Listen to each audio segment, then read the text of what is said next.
So the next section in D series is section 80DD.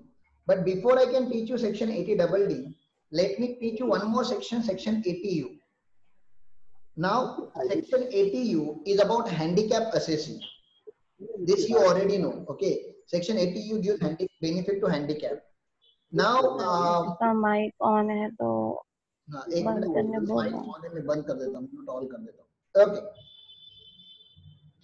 so this section 80U, please understand, it talks about handicap. Now, why it talks about handicap? Now, for that I wanted to tell you a practical observation that you people can do in Mumbai.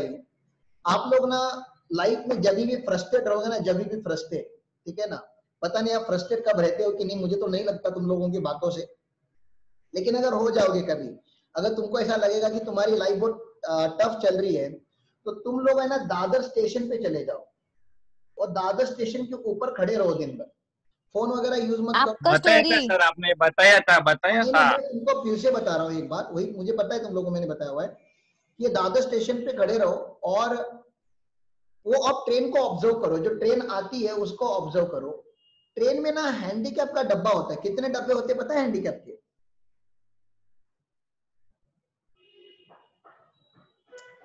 Dadar station के platform पे खड़े रहने के बाद या bridge पे खड़े रहने के बाद यूजुअली 2 होते हैं, 12 कोच में 2 होते हैं और 15 कोच में 3 होते हैं, ठीक है ना। तो हैंडीकैप के 2 डब्बे होते हैं अलग से डेडिकेटेड, ये तो आपको पता होगा, हैंडीकैप एंड कैंसर पेशेंट का अलग से डब्बा होता है, राइट। और on an average Dadar station पे ऑन एन एवरेज अगर मैं लेता भी हूँ, वैसे तो एवरेज 3 मिनट का निकलेगा, लेकिन 5 मिनट में तो एक ट्रेन जाती होगी कोई भी डायरेक्शन में, अप डाउन जो भी डायरेक्शन में, ठीक है ना। हर 5 मिनट में 2 डब्बे भर के, और 15 कोच का ट्रेन होगा तो 3 डब्बे भर के हैंडीकैप लोग ट्रैवल कर रहे हैं यार। क्यों ट्रैवल कर रहे हो लोग? मतलब नॉर्मल लोग तो ट्रैवल कर ही रहे हैं, हैंडीकैप लोग क्यों ट्रैवल कर रहे हैं?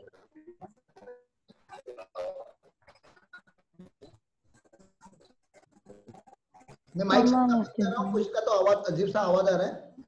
हाँ, बोलो अब, हैंडीकैप लोग क्यों ट्रैवल कर रहे हैं? पैसा कमाने के लिए।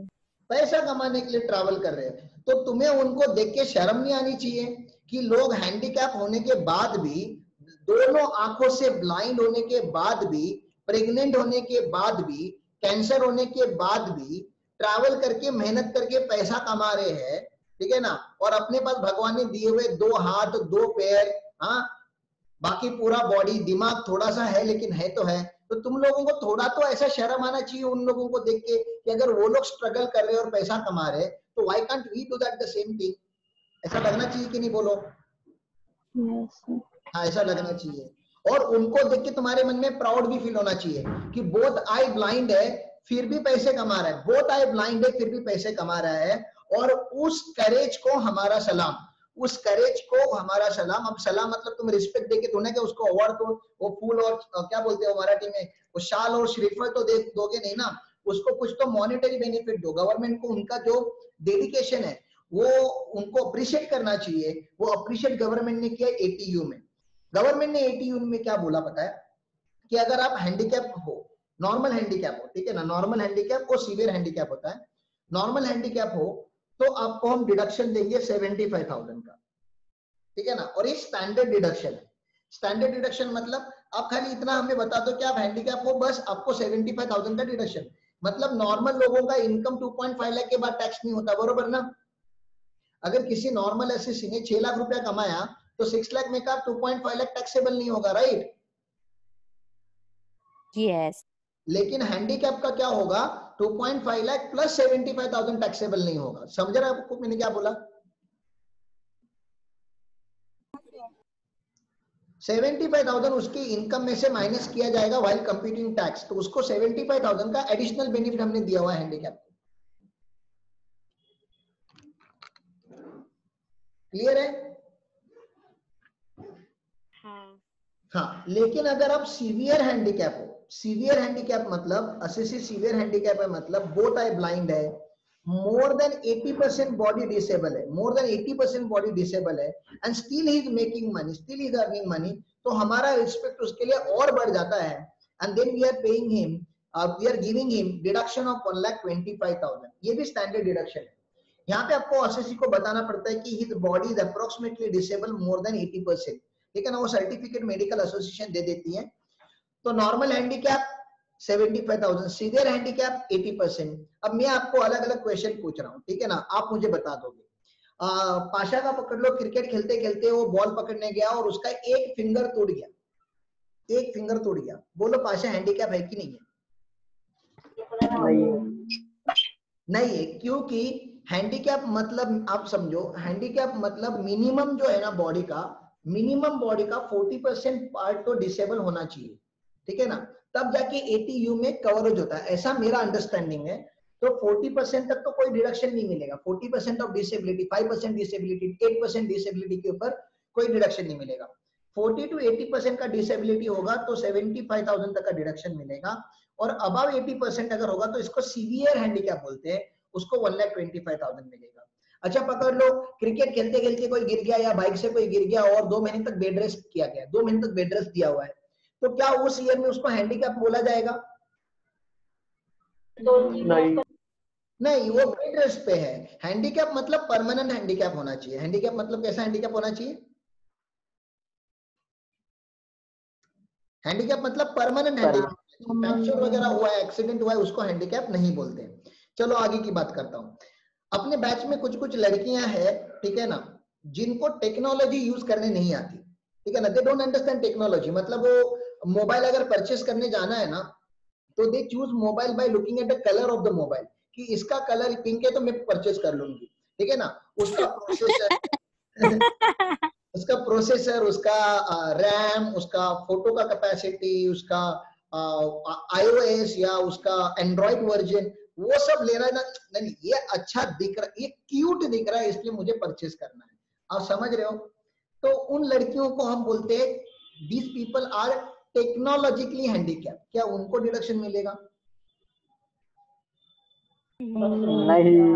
नहीं, उनको टेक्नोलॉजी यूज नहीं करने आता, तो दे टेक्नोलॉजी. मोबाइल के नहीं, सभी के बारे में ऐसा ही रहता है, क्यों दिखता है वही लेते हैं. टेक्नोलॉजी के बारे में बात कर रहा हूँ मैं. टेक्नोलॉजी यूज नहीं कर पाते तो टेक्नोलॉजिकली हैंडीकैप है, नहीं उनको यहाँ पे कवर नहीं किया जाएगा. ठीक है, हमारे बैच में कुछ ऐसे बॉयज है जिनका ब्रेकअप हो चुका है 2-4 बार. ठीक है ना, और इंसान का जब 2-4 बार ब्रेकअप हो जाता है ना, तो ही becomes emotionally handicap. He doesn't feel those emotion again. बेशरम हो जाते हैं. तो हाँ, बेशरम हो जाते हैं. बिल्कुल बिल्कुल पांडा. तो वो जो इमोशनली हैंडीकैप है, इमोशनलेस पर्सन है, उसको डिडक्शन मिलेगा क्या यहाँ पे?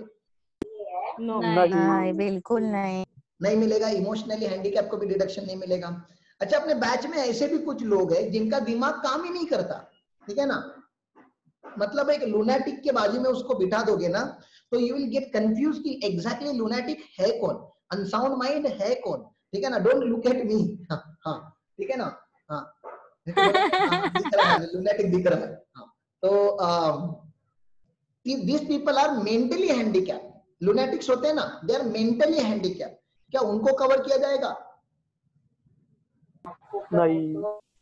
नहीं. तो technically handicap, mentally handicap, emotionally handicap. अपने बैच में ऐसे भी लोग हैं जिनके पास पैसे ही नहीं है, गरीब है बेचारे, खर्चा नहीं कर पाते. ठीक है ना, फिनेंशियली हैंडीकैप. क्या उनको यहाँ पे कवर किया जाएगा?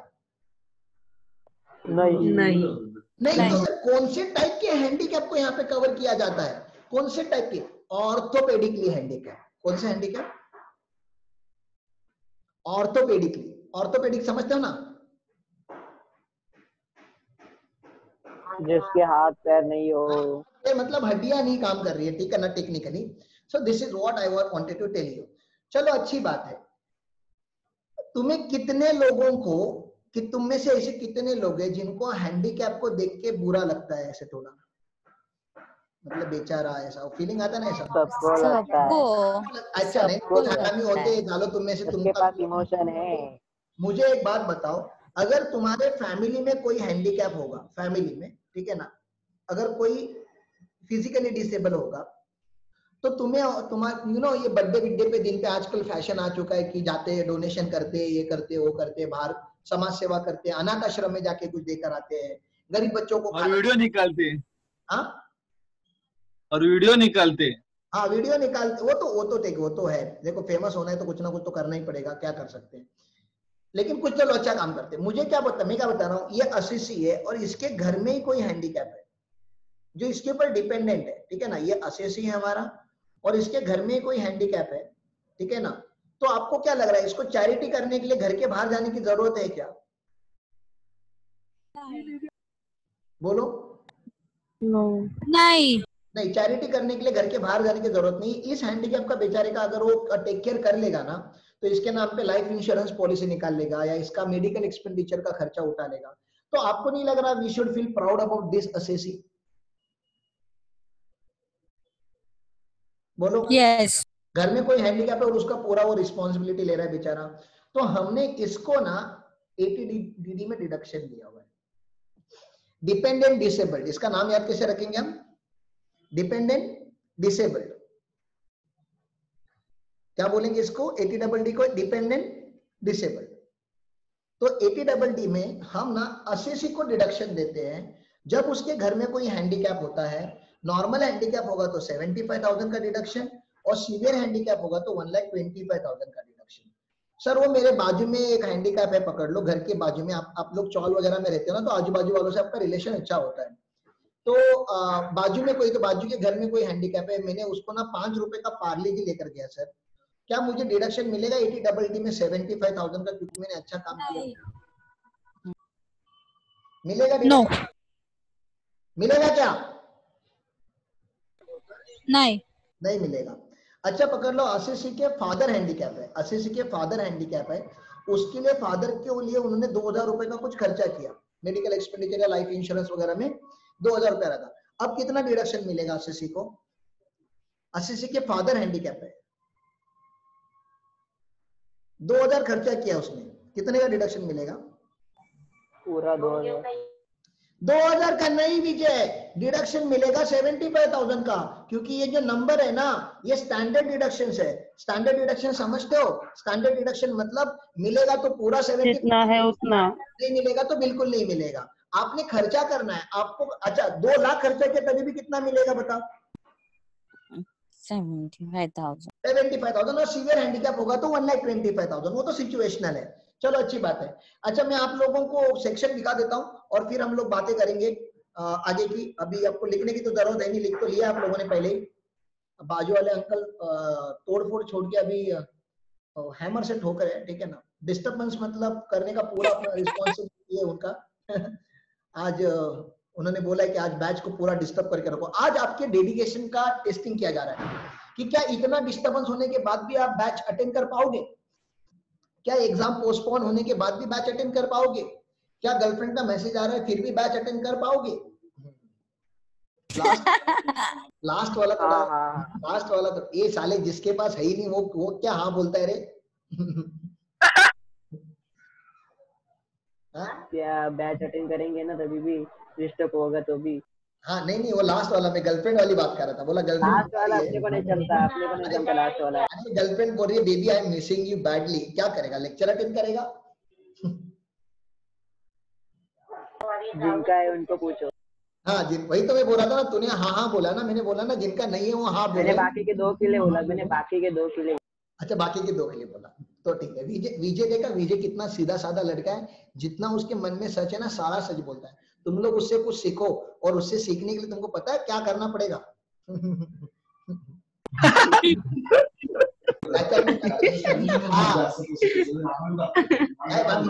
विजय कडून काहीतरी शिका। चलो section 80DD maintenance of dependent disabled. Assessee कौन होगा? Obviously individual HUF. एंड ये डिडक्शन जो दिया गया है वो खाली डोमेस्टिक असेसी को दिया गया है, रेसिडेंट असेसी को दिया गया है, फॉरेन असेसी को नहीं दिया गया है। डिपेंडेंट कौन कौन हो सकता है? अगर आप एचयूएफ हो तो आपके लिए डिपेंडेंट मेंबर्स हो जाएंगे आपके फैमिली मेंबर जो हो जाते होते हैं, और इंडिविजुअल के लिए लिमिटेड लिस्ट दी गई है। Spouse, children, parents, brother, sister. Spouse, parents, brother, sister और वो भी एसएससी के ऊपर डिपेंडेंट होनी चाहिए। Dependency is very important because we are looking at the definition of dependency. बोलो सिस्टर मैरिड है, सिस्टर हैंडीकैप है लेकिन मैरिड है, बताओ आपको डिडक्शन मिलेगा क्या? नहीं नहीं, क्योंकि सिस्टर की जब शादी हो जाएगी तो डिपेंडेंट भी अगर रहेगी तो किसके ऊपर डिपेंडेंट रहेगी? उसके हस्बैंड के के हस्बैंड के ऊपर। वेरी गुड वेरी गुड, ठीक है ना। स्टैंडर्ड डिडक्शन देखो, स्टैंडर्ड डिडक्शन कितना मिलेगा? अप टू 40% मैंने नहीं लिख के रखा हुआ है, इसको नॉर्मल हैंडीकैप बोलते हैं। 40% टू 80%, ठीक है ना, 75,000 का डिडक्शन मिलेगा। एंड अबव 80% इसको सीवियर हैंडीकैप बोलते हैं। सीवियर हैंडीकैप अगर आएगा तो 1,25,000 का आपको डिडक्शन देना है इररिस्पेक्टिव ऑफ एक्चुअल एक्सपेंडिचर। इसका ये मतलब है, मैंने वो 2,000 का एग्जांपल दिया था ना कि अगर आपने 2,000 भी खर्चा किया तभी भी आपको 75,000 का डिडक्शन मिलेगा। 4 लाख का डिडक्शन खर्चा करोगे तभी भी 75,000 का डिडक्शन मिलेगा। यहाँ तक बातें क्लियर है? यस। हाँ। तुम लोग कितने अच्छे बच्चे, पता है तुम लोग इतने अच्छे हो ना, इतने अच्छे हो ना कि अभी तुम लोग मुझे आंसर दोगे बहुत अच्छे से। Mister x is a resident individual. देखो रेसिडेंट इंडिविजुअल है, एक कंडीशन कंप्लाई हो गया। He deposited 50,000 with Life Insurance Corporation every year for the maintenance of his handicapped grandfather who is wholly dependent upon him. So dependent भी है, okay? The disability is one of which comes under the person disabilities equal opportunity protection of right and full participation act 1995। ये handicap लोगों के लिए वो act बना था, तो उस डेफिनेशन में कवर होता है।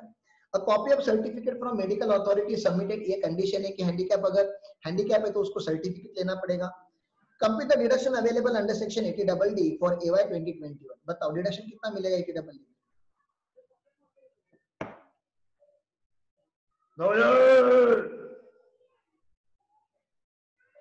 जल्दी बोलो।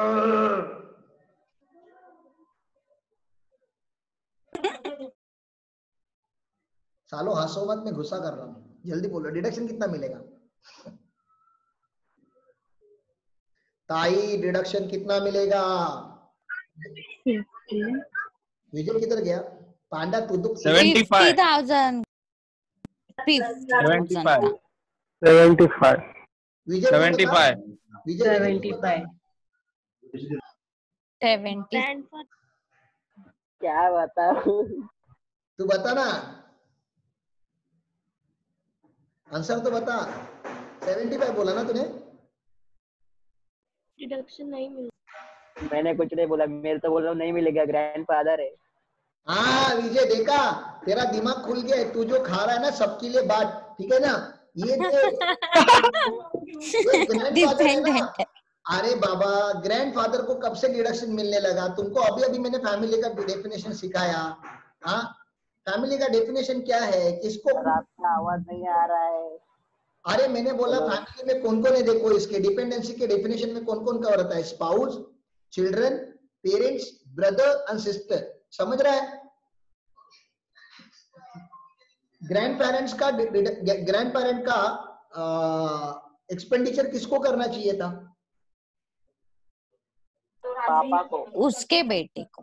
हाँ उसके बेटे को, मतलब तुम्हारे पापा को ना, तो पापा को करना चाहिए था। Yes. तुम क्यों खर्चा कर रहे हो बाप के ऊपर? दिलदार है सर, दिलदार है दिलदार तुम रहो ना तो तुमको दुआ मिलेगी, डिडक्शन नहीं। दिलदार लोगों के लिए हम तालियां बजाते हैं, ठीक है ना, डिडक्शन नहीं देते। चलो ग्रैंडफादर था इसलिए डिडक्शन नहीं मिलेगा। विजय बिल्कुल आपकी आंखें खुली है, और पांडा तो जरा आधा घंटा सो के उठ जा तब तक। पांडा को मैटर क्या हो रहा है वही नहीं समझ रहा है। देखो क्या लिखा है, since amount deposited bye mister x was for his grandfather, he will not be allowed any deduction under section 80DD. The deduction is available if individual assessee incur expenses for dependent disabled person. Grandfather does not come within the definition of dependent. Is it clear? Answer कैसे लिखना है अगर लिखना होगा तो बोलो, clear है क्या? हाँ 9 का 75,000 है। What will be the deduction if X made deposit for dependent father? Dependent father के लिए किया तो कितना आएगा डिडक्शन? 75,000 75 जो कॉन्फिडेंस में तुम लोग 75 बोलते हो, उसी कॉन्फिडेंस की वजह से लोग फेल होते हैं।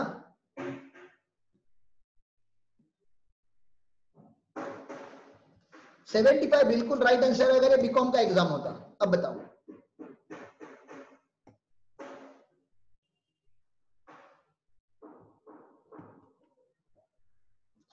नहीं सोच पाओगे। इस क्वेश्चन में ना लेवल ऑफ हैंडीकैप मेंशन नहीं किया गया है, तो ऑब्वियसली बाय डिफॉल्ट जो आंसर आता है वो 75,000, वो तो हमारी इंस्टीट्यूट ने लिखा ही है। और उन्होंने क्या बोला देखो, since the expenses incurred for dependent disabled person, Mr. X will be entitled to claim deduction of 75,000 under section 80DD irrespective of actual amount deposited in case, ये नया लाइन भी लिख के आना चाहिए आप लोगों को, in case his father has severe disability the deduction would be 1,25,000। तो अगर there are two possible answer, दो पॉसिबल आंसर होते तो दोनों लिखने होते, ठीक है। दो पॉसिबल आंसर होंगे तो कितने लिखोगे एग्जाम में, बोलो। दो। अब मुझे एक बात बताओ, असिसी बेचारा जो है ना, असिसी जो बेचारा है वो किसी क्या बोलते हैं उसको, किसी बीमारी से लड़ रहा है, ठीक है ना, कैंसर, HIV, वो क्या होता है, ट्रॉमा, TB, ठीक है ना, ऐसी बड़ी बड़ी बीमारियों से he is fighting but is still earning money, ठीक है ना। मैंने क्या बोला, क्या बोला विजय? डिसऑर्डर भी होता है ना। हाँ डिसऑर्डर भी है, उसकी पूरी एक लिस्ट है, एक शेड्यूल में इनकम टैक्स के 1.5-2 पेज का है, और वो सारे जो नाम जो है ना वो बहुत ही साइंटिफिक से नाम है, वो अपने को समझ में नहीं आता एग्जैक्टली कौन सी बीमारी की बात कर रहे हैं, लेकिन बड़ी बड़ी बीमारी तो अपने लिए तो उतना याद रखो। बाकी सेक्शन तो बोलता है स्पेसिफाइड डिसीजेस, ठीक है ना। अगर ये स्पेसिफाइड है वो लिस्ट में तो यहाँ पे कवर हो जाएगा। आपको नहीं लग रहा असेसी को कुछ एक्स्ट्रा हमको कंसेशन देना चाहिए, बेचारा खुद कमा रहा है, खुद का बीमारी का खुद खर्चा रख रहा है, खुद ही सब कर रहा है, तो shall we give him some extra benefit. Hello, अरे बोलो।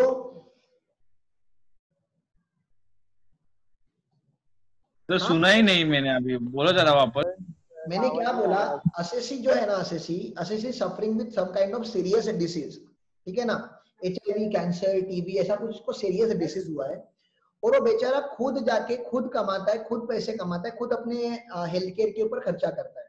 तो आपको नहीं लग रहा इनकम टैक्स की थोड़ी, देखो है तो पर्सनल एक्सपेंडिचर, तो बाकी 5 हेड में किधर डिडक्शन नहीं मिलेगा, मेडिकल के ऊपर खर्चा कराना तो पर्सनल एक्सपेंडिचर है ना, तो सर 80D में मिलेगा क्या? नहीं 80D में नहीं मिलता, 80D में इंश्योरेंस का मिलता है, मेडिकल एक्सपेंडिचर का नहीं मिलता। तो सर कोई तो सेक्शन होना चाहिए ना, मैं आपको क्या बोल रहा हूँ, डिडक्शन देना चाहिए बेचारे को हमें, हाँ देना चाहिए। तो हम डिडक्शन देते हैं 80DDB में, डिडक्शन दिया जाता है 80DDB में, ठीक है ना। अब डिडक्शन का लिमिट देखो कैसा है, अगर वो नॉर्मल सिटीजन है, अगर वो नॉर्मल सिटीजन है तो मैक्सिमम डिडक्शन दिया जाएगा 40,000 का, 60 का है,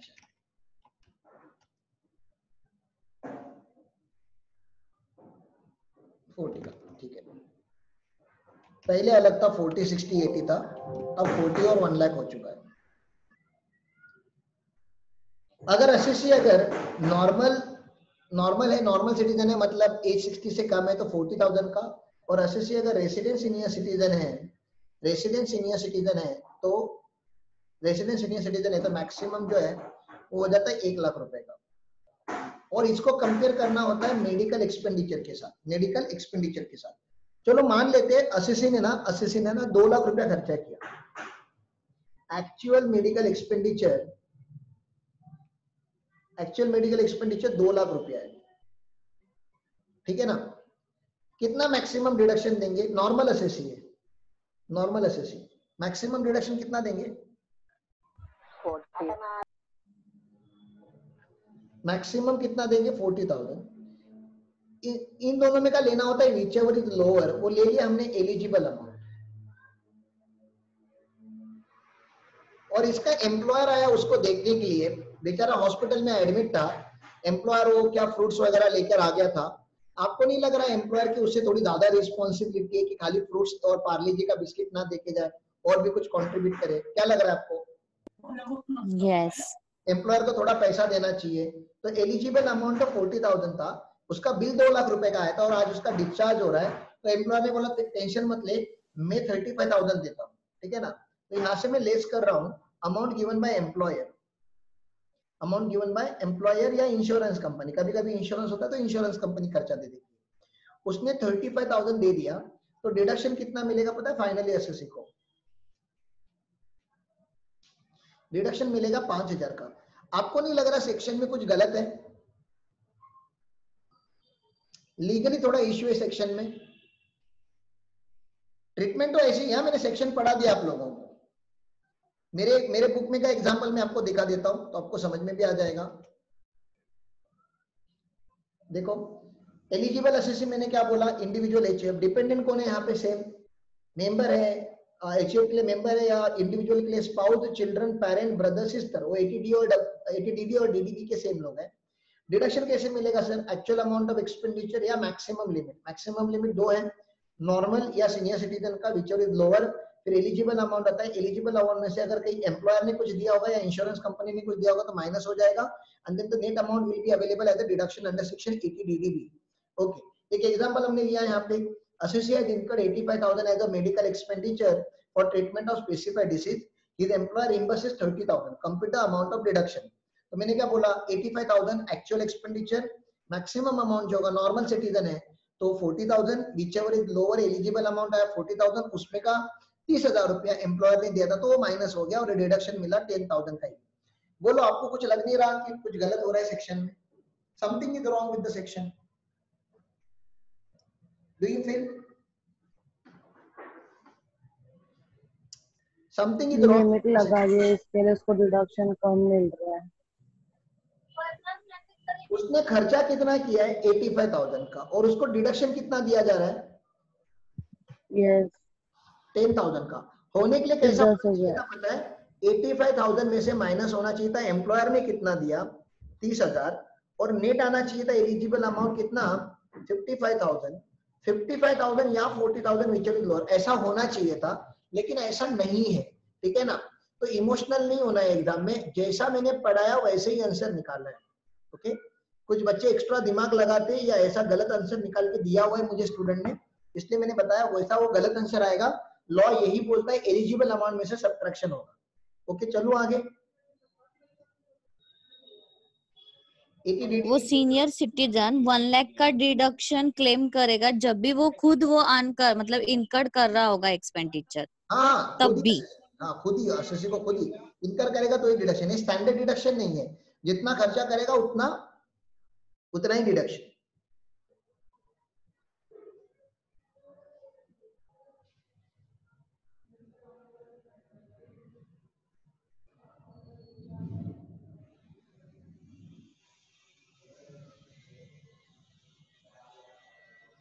क्वेश्चन नहीं है इसका,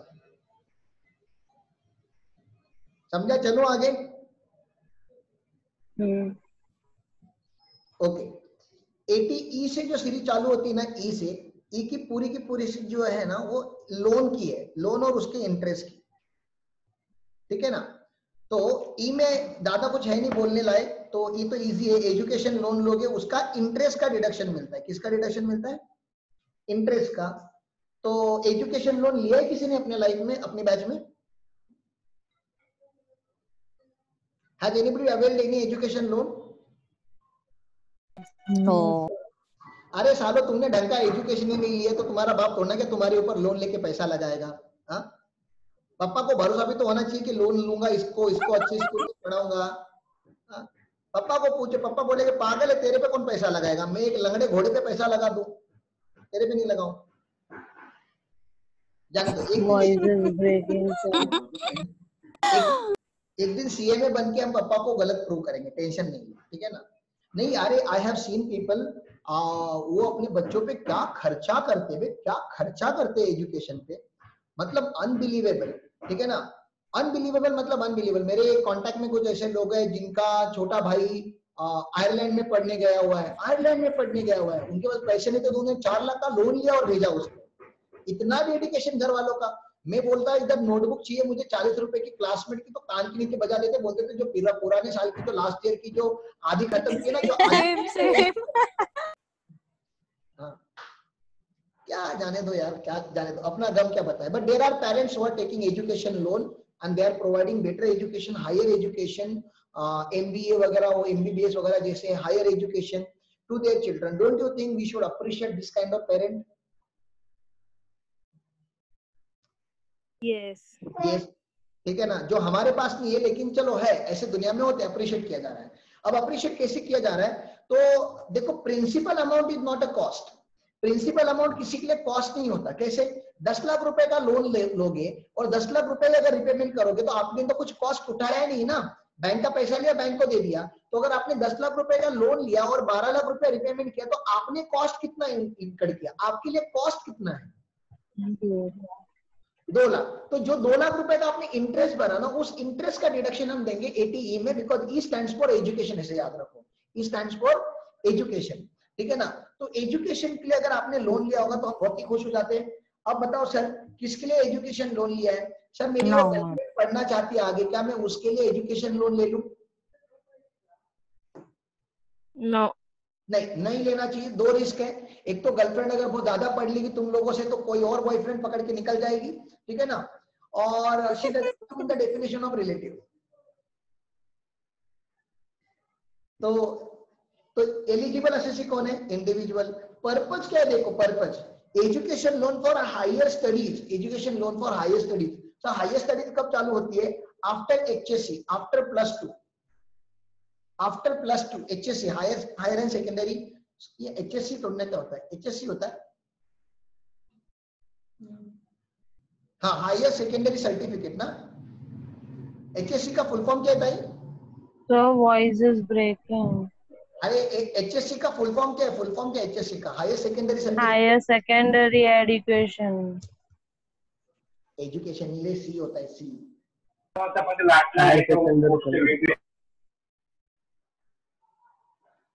जाओ देख सर्टिफिकेट या कोर्स ऐसा कुछ होना चाहिए। देखो स्टूडेंट कौन होगा, स्टूडेंट किसके लिए लोन लेना चाहिए, SSC can avail loan for himself और हिज रिलेटिव।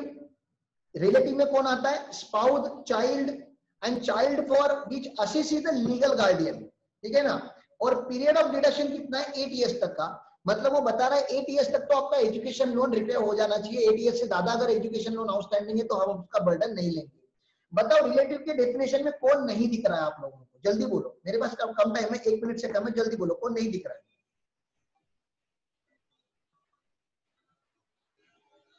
यहाँ पे रिलेटिव की डेफिनेशन में कौन नहीं है, ब्रदर सिस्टर, ब्रदर सिस्टर के लिए कौन लोन लेगा, जल्दी बोलो। उनके उनके पापा उनके पापा मतलब आपके पापा, मतलब आपको अपने भाई बहन के लिए लोन नहीं लेना आपको नहीं लेना है, समझ रहे ना, आपको डिडक्शन नहीं मिलेगा। और बताओ और कौन नहीं दिख रहा है, दादा दादी। दादा दादी, पांडा दादा दादी मम्मी पापा, उनको अभी स्कूल में भेजने का टाइम नहीं है, ठीक है ना, वो भी लोन लेके वो कुछ दिन है दादा दादी और उनको खुशी खुशी रहने दो, वो ग्रंथ वगैरह लाके दो, थोड़ा पढ़ लेंगे और चले जाएंगे। अब हायर स्टडीज ना कराओ उनसे, सीएमए वगैरह। चलो 1 मिनट से नीचे है, टाइम कट होगा, फिर से हम लॉगिन करेंगे इमीडिएटली।